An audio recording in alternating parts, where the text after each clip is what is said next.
So this week, we're going to be going to Kansas. Kansas is hands down my favorite place to hunt in the United States of America. Always has been. I've always been real successful there, and I've got a deer that I have got it in for. Doug is about as consistent in Kansas as Alabama football is consistent on Saturdays, buddy. Doug is going to win in Kansas.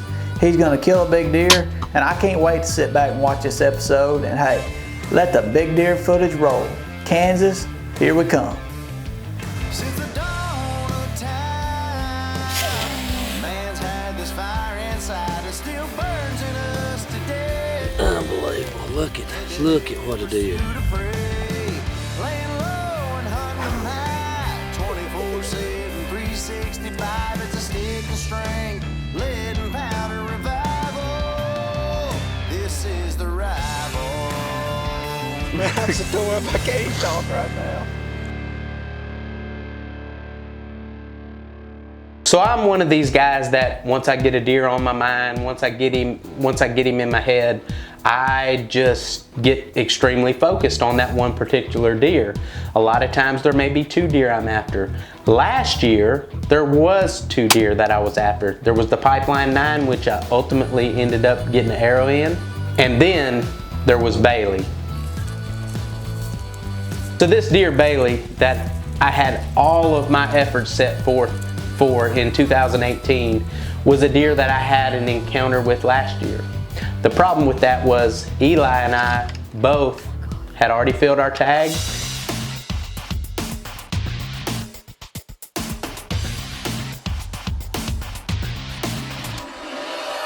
We went out, we checked our cameras, we found Bailey, we had him located. We felt like this was gonna be possibly one of those quick hunts where it all happens, but you know it's deer hunting and it never happens the way you think it's gonna. A home run right here, buddy. Oh. I got butterflies, man. I'm telling you, I've got so many butterflies right now, it's pathetic. Anytime you have a deer that you've got a relationship with, that deer's been on this place a long time.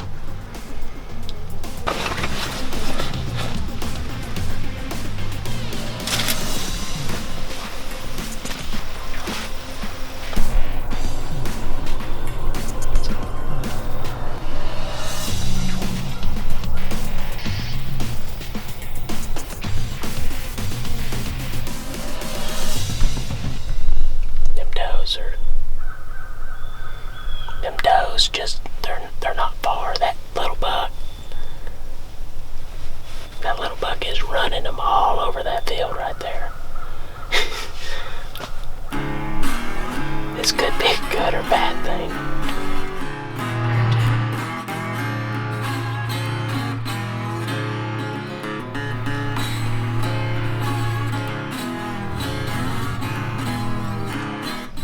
We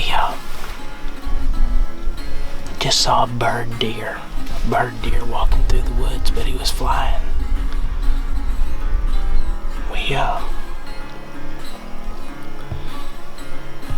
You notice anything different from yesterday? I do.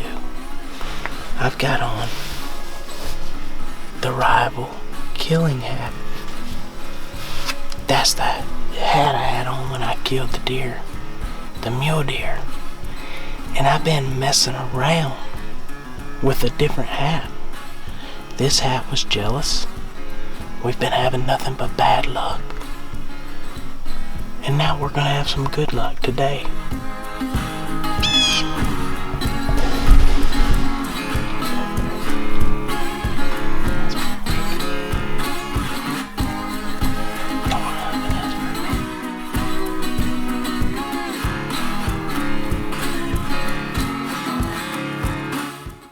So I'm that guy, like I told you, I get a specific deer on my heart. I want that deer and nothing but that deer, and I was just hoping that I didn't have an encounter with the deer we called Oscar.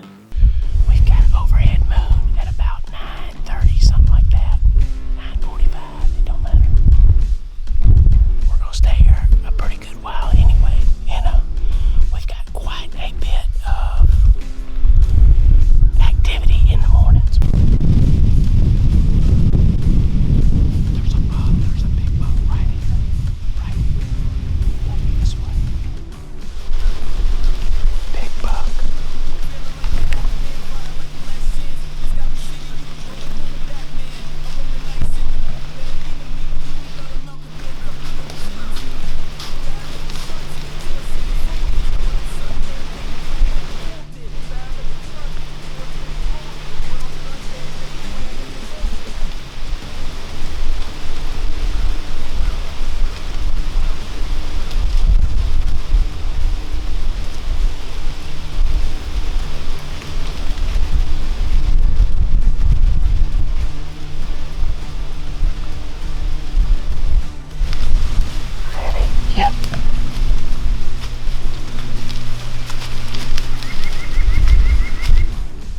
Oscar got his name because he was real trashy. He's got kickers and stuff like that. I wanted to shoot him. He was a great deer. He's a very mature deer. He's an old deer. And I kind of came up with every excuse in the world at why I didn't shoot the deer. He was too close, he was too angled, he was too this, he was too that. Anything to get the heat off of me, because my cameraman was screaming for me to shoot this deer.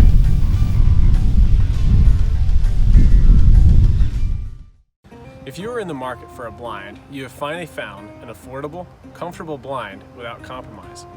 You will notice that our solid wood framed 360 blinds come standard with three main components: the floor, the wall panels, and the roof. Built into every wall panel is a weighted 12-inch by 18-inch window. The weighted system allows you to stop opening the window at any point. Feel free to visit us at www.360huntingblinds.com. Blind without compromise.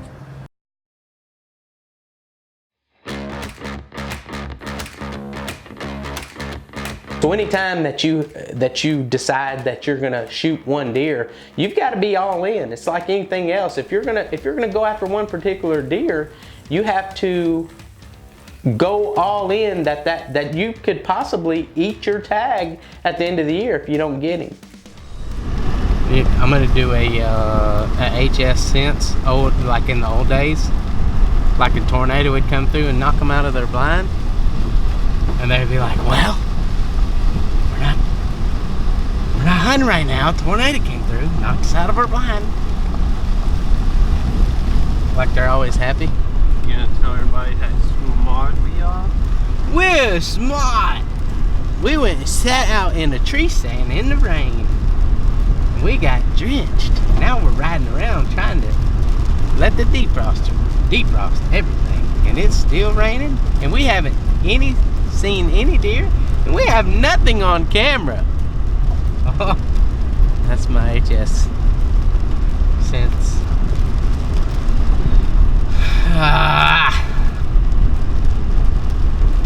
Truth of the matter is, we're not very good hunters. We don't have anything on camera. None of the deer are moving. They're not hitting scrapes. Wherever we're at, they're not. Wherever we're not at, they're still not. That's what I don't get. I can understand playing cat and mouse, them being the mouse, me being the cat, can't catch the mouse. I get that. But how about let's play hide and seek? There's no deer anywhere. We can't find them. How about that? That's what's really happening. I'm about to have one of them breakdowns. Oh, they just cut me up.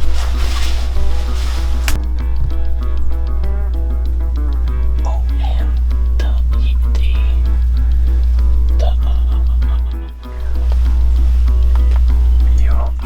That's a good thing, but I knew she was looking smart ass. She's going inside. Yep. Shooters. Oh, there's a deer over there. That's good. That's a doe. That's Rosie. Oh, wow.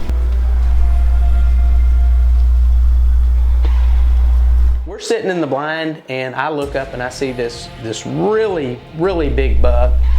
He's an 8-point. He's mature. His name is Hourglass, and he's coming to us.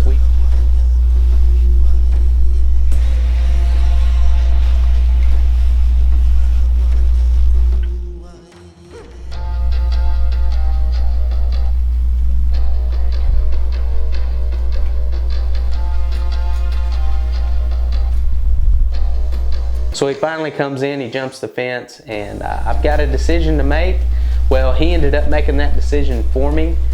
He stayed just a little out of range, and even though I had the Cam-X and I can shoot a pretty far distance,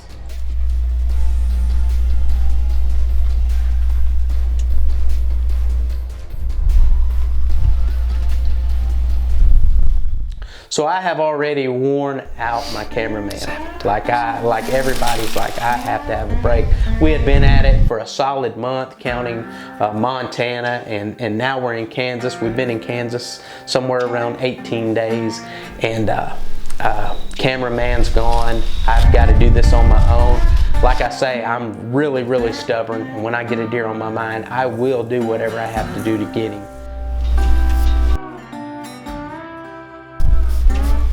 I've got a Tacticam. I've got a second angle camera right behind me. And I'm gonna be the one-man band. Been a grind, but I love it. I'd be lying if I said I wasn't happy and loving it. I'm after one big deer in particular.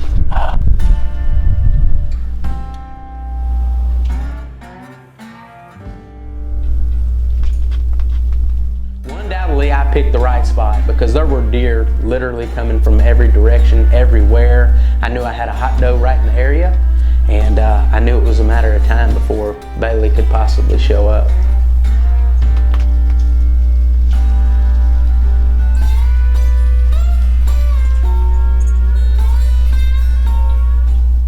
And all I can say is my heart skipped a beat, my breath was literally taken, and I'm looking at the buck that I'm after.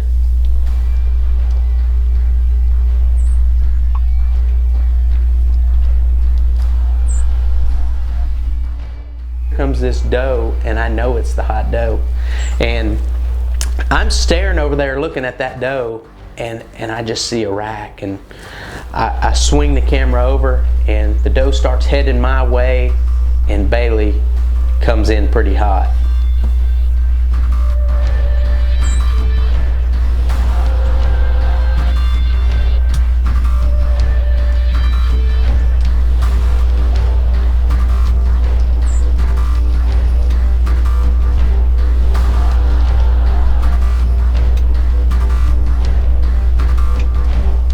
A lot goes through your mind when you have the deer that you want to kill right in front of you. He's one of the biggest 8 points I've ever seen, and I'm doing everything I can to hold it together.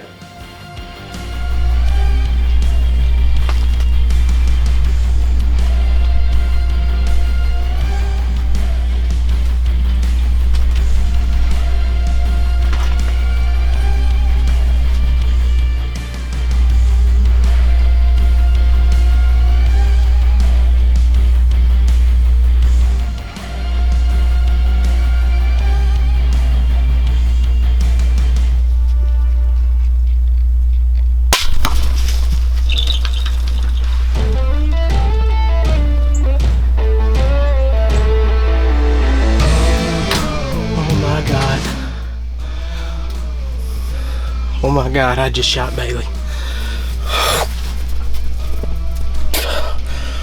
I made a great shot. I made a great shot. Oh my God. Oh my God. I made a great shot. He was bleeding big time. Oh my God. Oh my God, damn it.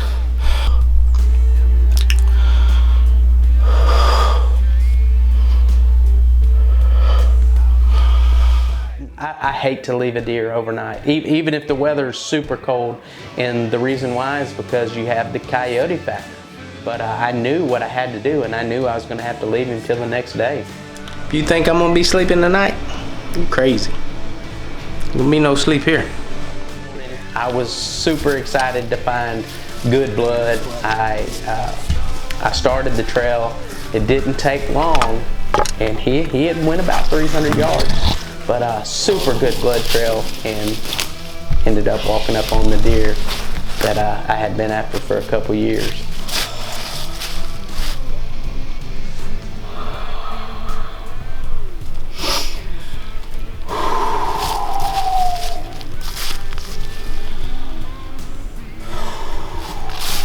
Look at this size.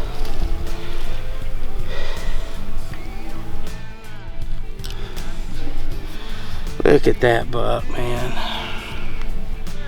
Kansas, November 16th. I can be as loud as I want to now because I have got the buck that I have been after all year. Rodney and I have been getting some good pictures.